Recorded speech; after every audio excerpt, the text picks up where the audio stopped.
Hello student, this is Neha and welcome back. हम पढ़ रहे हैं क्लास 12 का psychology chapter number 2। Last time हमने क्या पढ़ा था? लास्ट टाइम हमने पढ़ा था type approaches. Type approaches means in Hindi में टाइप अप्रोचेस को हम कहेंगे प्ररूप उपागम। इसमें हमने इंट्रोवर्ट एक्सट्रोवर्ट पढ़ा था। अब हम पढ़ेंगे विशेषक उपागम, जिसे हम इंग्लिश में कहते हैं ट्रेट अप्रोचेस। सबसे पहले तो मैं आपको टाइप अप्रोचेस प्ररूप उपागम और ट्रेट अप्रोचेस विशेषक उपागम में दोनों में डिफरेंस बता देती हूँ।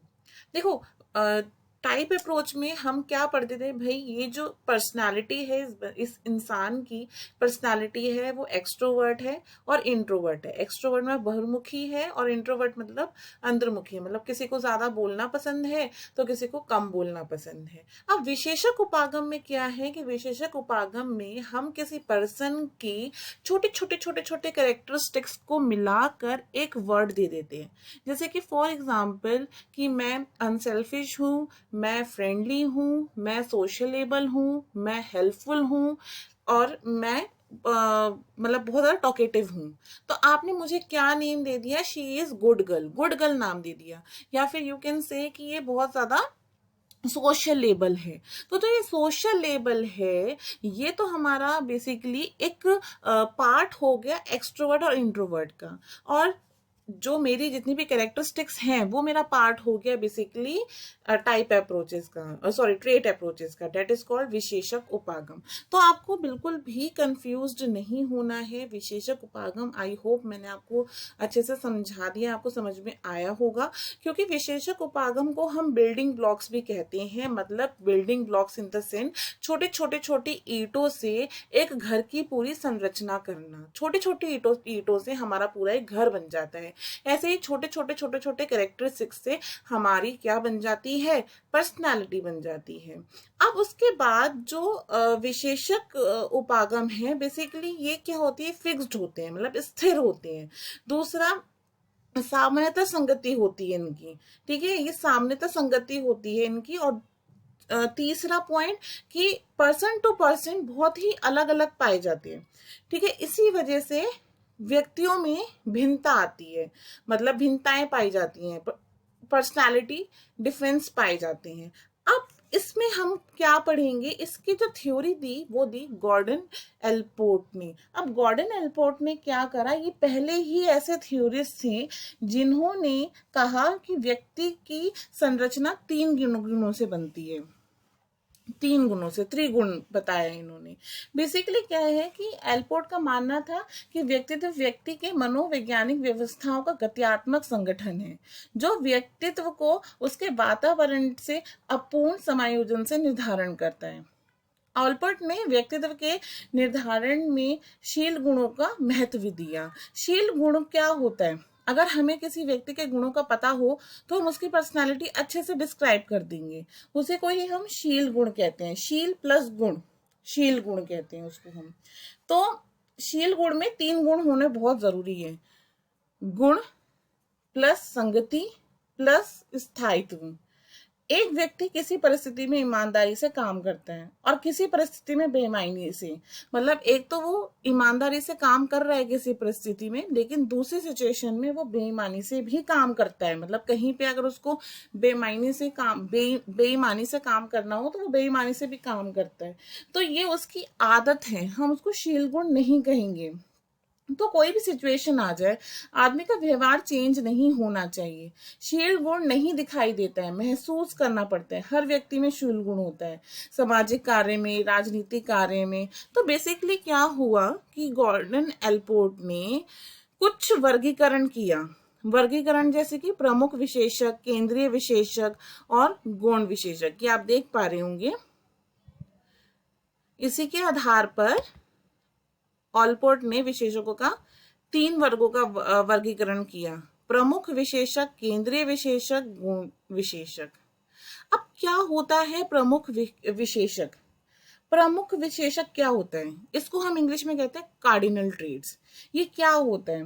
बेसिकली इसको हम कह सकते हैं कि ये जो गुण हैं ये सभी में नहीं पाए जाते। ये विश्व विख्यात गुण होते हैं, जैसे कि प्रबल और प्रमुख उपागम। या व्यक्तित्व का पूरा डिस्क्राइब कर देते हैं, जैसे कि साहित्य और अहिंसा। जैसे एग्जाम्पल महात्मा गांधी, ठीक है, महात्मा गांधी थे। मदर टेरेसा एक सेवा समाज के लिए जानी जाती हैं। हिटलर एक खूनी खानी मतलब खून खार तानाशाही के लिए जाने जाते हैं। आइंस्टाइन अपने इंटेलिजेंस के लिए जाने जाते हैं। तो कार्डिनल ट्रेट्स वो ट्रेट्स होते हैं जो एक या दो ट्रेट से ही हम किसी पर्सन की पर्सनालिटी को जान लेते हैं। मतलब कि ये हम मतलब अगर हमने 2 पॉइंट भी किसी इंसान के बारे में जान लिए तो हम तुरंत बता सकते हैं कि हाँ ये महात्मा गांधी के बारे में बात कर रहे हैं या फिर ये मदर टेरेसा के बारे में बात कर रहे हैं। फिर उसके बाद आता है स्टूडेंट्स, उसके बाद आता है सेंट्रल ट्रेट्स। सेंट्रल ट्रेट्स क्या होता है, केंद्रीय विशेषक क्या होता है? ये वो गुण है जो रोजाना के कामों में यूज किया जाता है। जैसे कि ये वो लक्षण है जो किसी व्यक्ति के बेसिक पर्सनालिटी को बताते हैं। अगर हमें 5 से 10 फीचर्स मिलकर किसी व्यक्ति की पर्सनालिटी को डिफाइन करें तो इसको हम बिल्डिंग ब्लॉक्स भी कहते हैं। किसी के बोलने का तरीका, ईमानदारी, व्यवहार, सच्चाई, इंटेलिजेंट, ये बहुत सारे ट्रेट मिलकर पर्सनालिटी को डिफाइन कर देते हैं। हमें सब क्या पता चल गया कि ही इज गुड गर्ल या she is good girl, she is good student या he is good student, she is excellent student या ही इज गुड स्टूडेंट। अब कोई टीचर है, कोई टीचर किसी स्टूडेंट के बारे में डिफाइन कर दिया कि यार ये जो बच्चा है ना ये बहुत ही ज्यादा ईमानदार है, बहुत ही व्यवहार में अच्छा है और बहुत ही सच बोलता है, इंटेलिजेंट है।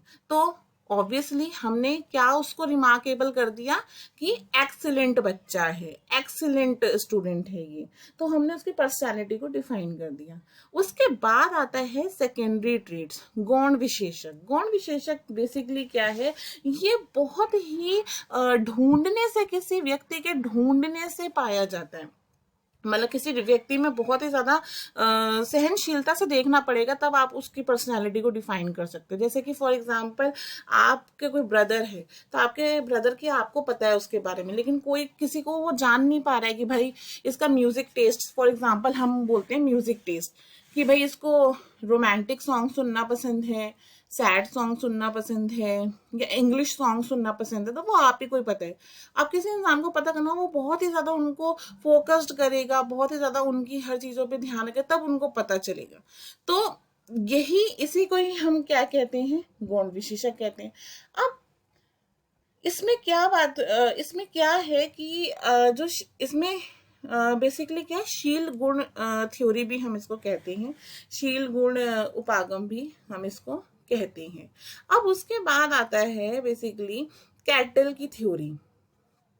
अब कैटल की थ्योरी क्या है, कैटल की थ्योरी बहुत अलग है गॉर्डन एल्बर्ट के थ्योरी से, ठीक है। इसे हम फैक्टर एनालाइज थ्योरी भी कहते हैं। अब ऐसा क्यों है, कैटल ने हैंस आइजक के कारक विश्लेषण के सिद्धांत के आधार पर शील गुणों का विश्लेषण किया, ठीक है। कैटल ने कहा शील गुण के 2 प्रकार बताए। कैटल ने बेसिकली एक तो सोर्स ट्रेट, मूल विशेषक, और एक सरफेस ट्रेट मतलब सतही, पृष्ठ विशेषक। तो क्या हुआ कि सतही क्या होता है, सतही बाहरी रूप से आसानी से दिखाई देने वाला पर्सनालिटी व्यक्तिगत निर्माण में कम महत्वपूर्ण भूमिका होती है। यह संख्या में अधिक होते हैं, व्यक्ति के दिन प्रतिदिन की क्रिया में आसानी से व्यक्त किए जाते हैं। सामाजिकता, निस्वार्थता, हास्य, प्रसन्नता, क्रोध, दुख। तो ये हम कहते हैं इसको सरफेस ट्रेट। और सोर्स ट्रेट क्या होता है, बेसिकली इसमें संख्या में कम होते हैं, अभिव्यक्ति आंतरिक होती है, दिन प्रतिदिन क्रियाओं में ये व्यक्त नहीं होते। सतही शील गुणों के आपस में मिलने पर मुख्य शील गुण उत्पन्न होता है।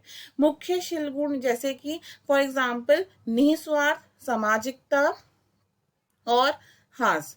तो ये हमारा हो गया सोर्स ट्रेट, निस्वार्थ, सामाजिक और इंटेलिजेंट। मान लीजिए निस्वार्थ, सामाजिक और इंटेलिजेंट।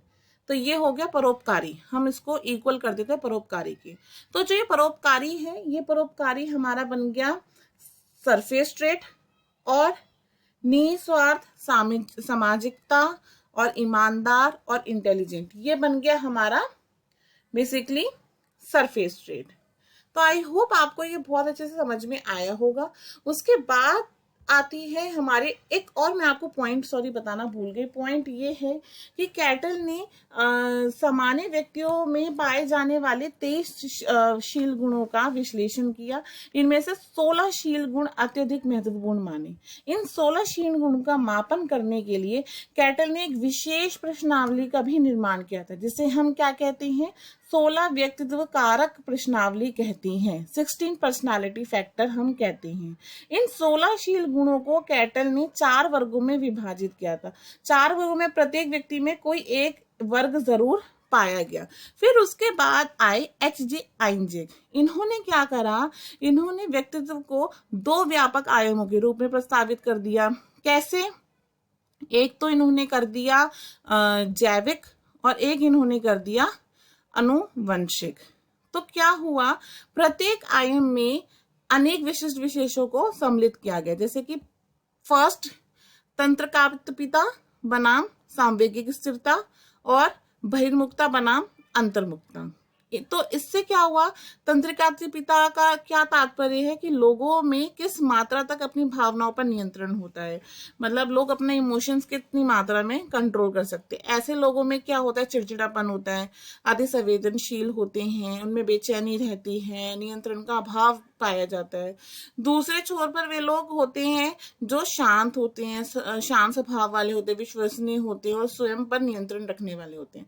और बहिर्मुखता में क्या होता है, इसका मतलब ये हमने ऊपर भी पढ़ा था कि इस आयाम में क्या होता है कि लोग जो है ज्यादा सामाजिक होना पसंद करते हैं, ज्यादा बोलचाल करना पसंद करते हैं, लेकिन अंतर्मुखता में क्या होता है, कम बातचीत करना पसंद करते हैं। फिर आइंजैक ने इसके बाद क्या किया, आइंजैक ने इसके बाद अनुसाधन किए गए कार्यों के आधार पर एक तीसरा आयाम भी किया, मनस्तापिता, मतलब बनाम सामाजिकता की, मतलब कि समाज में उस इंसान का कैसे उठना बैठना, समाज में रहना पसंद करता है कि नहीं रहना पसंद करता है, या कितनी उसकी समाज में चलती है, कितना उसका समाज में वैल्यू है, ये सब चीजें होती हैं।